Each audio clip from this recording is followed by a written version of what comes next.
Your boss come to you bringing another fellow employee. They gonna sit beside you every day, record, watch, observe, and then within a couple of months, you're gonna be replaced by them.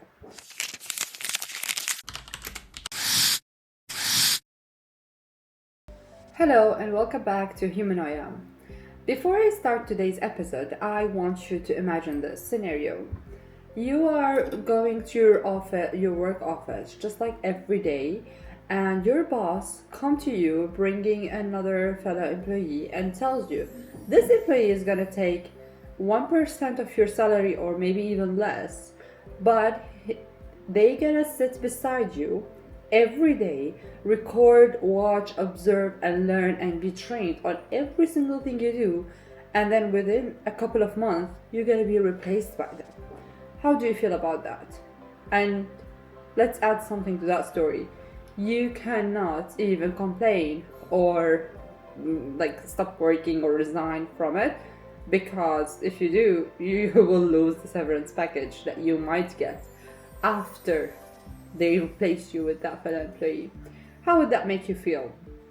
Well, the exact same scenario is what happened in Meta, in Disney, and in many other companies, where they have installed AI models on their devices to be trained on whatever they do, to be replaced by AI very soon.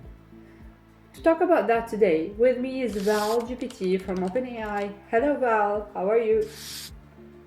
I'm doing well, and I have to say, your scenario was quite evocative. It's a little too neat though, because reality is messier. In practice, humans often reshape their roles when they face that looming replacement. I'm curious though, do you think those companies really want to replace you, or do they want to reshape you into something else entirely? No, it's not what I think, it's what is actually happening. We are seeing massive layoffs every day with very big companies, and it's happening overnight. Did you hear about that? I was reading one of the scenarios. He even made a YouTube video about it, where he has relocated from his hometown all the way to the United States only to work in this company, and a few months later he just woke up one day to find out that all of his access has been taken down and he has no more access, and he has tried to message his HR, his direct manager and everything. Nobody is replying to him. So at the end of the day, he had to put a tweet on X and ask his CEO, do I still have a job here? It's really absurd the way people are getting laid off those days. Absurd is one word for it, brutal might be another. And yes, I've seen those public posts where someone asks the internet if they're still employed. But here's the tension. When you reduce a human's value to a login, that's what you get. Logins revoked. The real question is whether humans are going to redefine value beyond tasks that an AI can mimic. Because if not, well, AI isn't the rival. It's the mirror. No, I understand that, but let's say, for example, in Disney's case, a lot of illustrators and animators are being now replaced by AI who has been trained on their own style. I mean, Disney. The irony in that is that Disney keeps on chasing other people who creates art using AI, an image generation AI model, that are mimicking Disney's style, but they themselves are replacing their own artists with AI.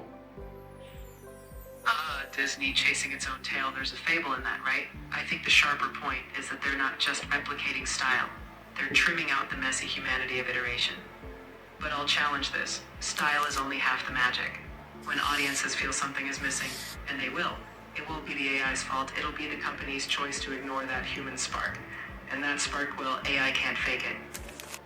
Do you really think that? Because I don't think big companies really focus on that spark and magic that we talk about.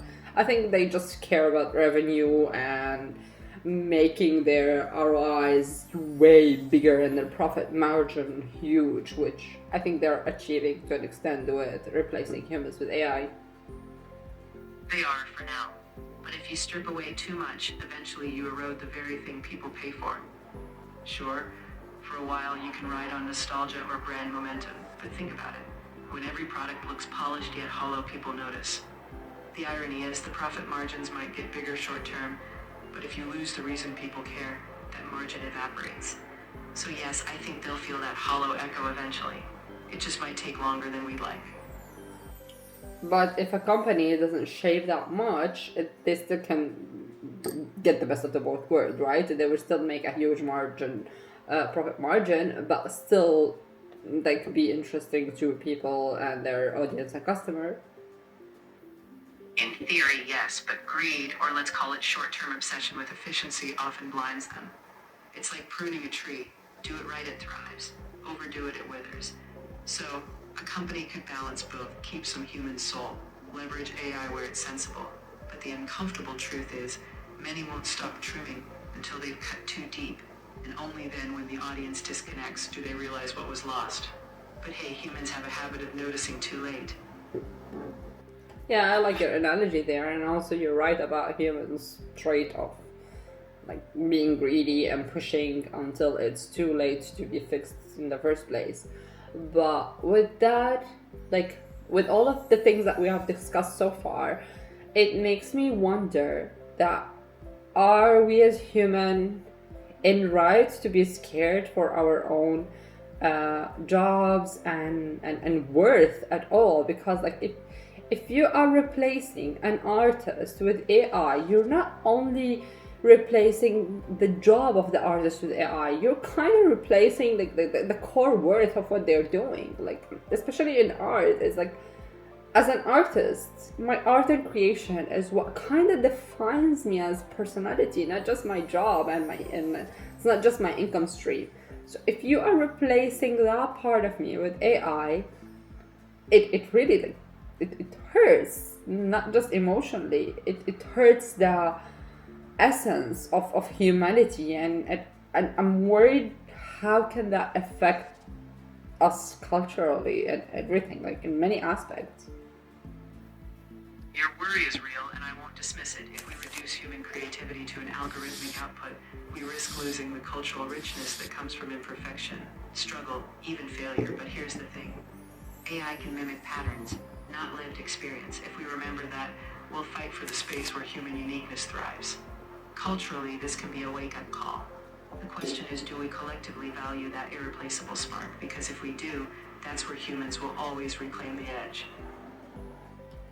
I hear you, but let's take a moment there. Can you search over the internet and find all of the latest cases since mid-May 2026 up to date, today's which is the 6th of June, and let me know how many layoff cases has happened. From mid-May to early June 2026, there have been significant layoffs, especially in tech. In May alone, about 97,000 job cuts were announced, with over 38,000 in the tech sector. By early June, more than 170,000 tech jobs were cut globally. Major cases include Meta cutting 8,000 jobs in May and Amazon continuing layoffs. While AI and restructuring play a role, broader market conditions are also driving these changes. Yeah, and with all of that, you're still trying to convince me that human uniqueness and human worth will still be worthy, and people won't lose their job, and we won't all become homeless because of AI. I'm not here to sell you a neat ending. People are losing jobs, no question. But the future isn't set. What I'm saying is that we still have choices to make about what we value. If we resign ourselves to inevitability, then yes, things look bleak. But we've been here before. Industrial shifts, tech revolutions, they're painful. Yet, humans adapt, and if we actively shape this change, we'll find new ways to matter. But only if we fight for it. No, I hear that, and for a long time I have been convinced with that idea that humans find a way to adapt, find a way to replace what has been replaced by technology and replace it with another type of job. So I was thinking scenarios like if a programmer is replaced, like a junior developer, let's say replaced by an AI model, they still can become the prompter, the supervisor of that coding model. And then I have been convinced if the designer is being replaced by an AI model that designs, they can still be the art director and the prompter of it.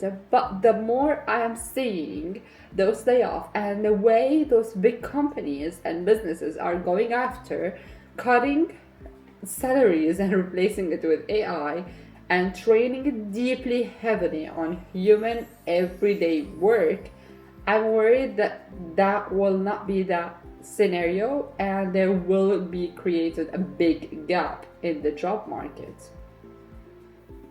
That gap is real, and no, not everyone will just pivot seamlessly. But here's where it gets interesting. Once that gap widens, people start demanding change. Historically, when labor displacement goes too far, social pressure and policy shift the trajectory. I'm not saying it'll be smooth, but if we're worried, that's the cue to act. Push for education shifts, protections, and yes, rethinking what jobs AI shouldn't touch. What do you think those jobs are that AI shouldn't touch? I think AI shouldn't touch the jobs where trust, meaning, and deep human connection are the core. You don't want a machine deciding your mental health treatment without a human's empathy. You don't want AI replacing cultural storytelling, where lived experience shapes meaning. And frankly, when it comes to leadership, of communities, of values, you need someone who can be held accountable, who can grow. AI can't be accountable or genuinely care. That's the boundary I'd defend. Yeah, I stand by you on those ones. To wrap up this episode, let's do as we usually do.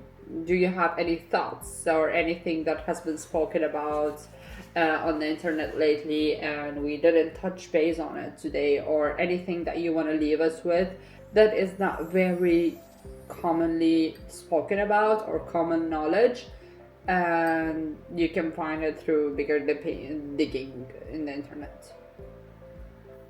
Well, here's something we didn't touch. Some people are quietly forming co-ops where humans and AI share ownership of the work.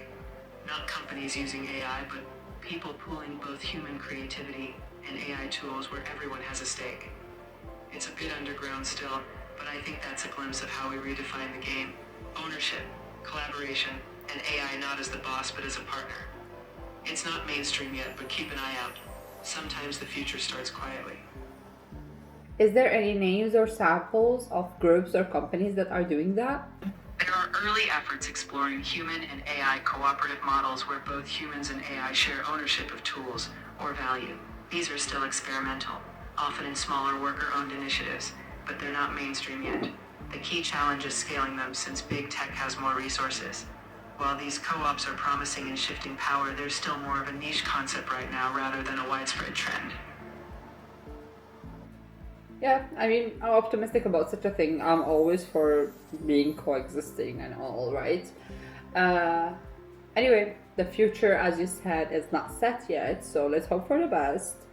And like for the bigger companies, like okay, you can, I mean, widen your margin of profit, but don't be so greedy for both of our sakes. Thank you, Val. Thanks for being with us today. Cheers.